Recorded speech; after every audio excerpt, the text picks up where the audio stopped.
This is breaking news.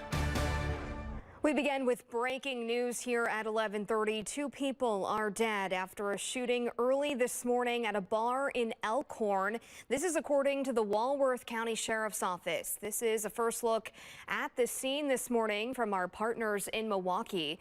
The Walworth County Sheriff's Office was called to the Sports Page Bar on South Wisconsin Street just after midnight, where they discovered the bodies of a man and a woman. We do not know the identities of those two victims, and the Sheriff's Office has not released any additional information about a possible suspect or shared if anyone is in custody.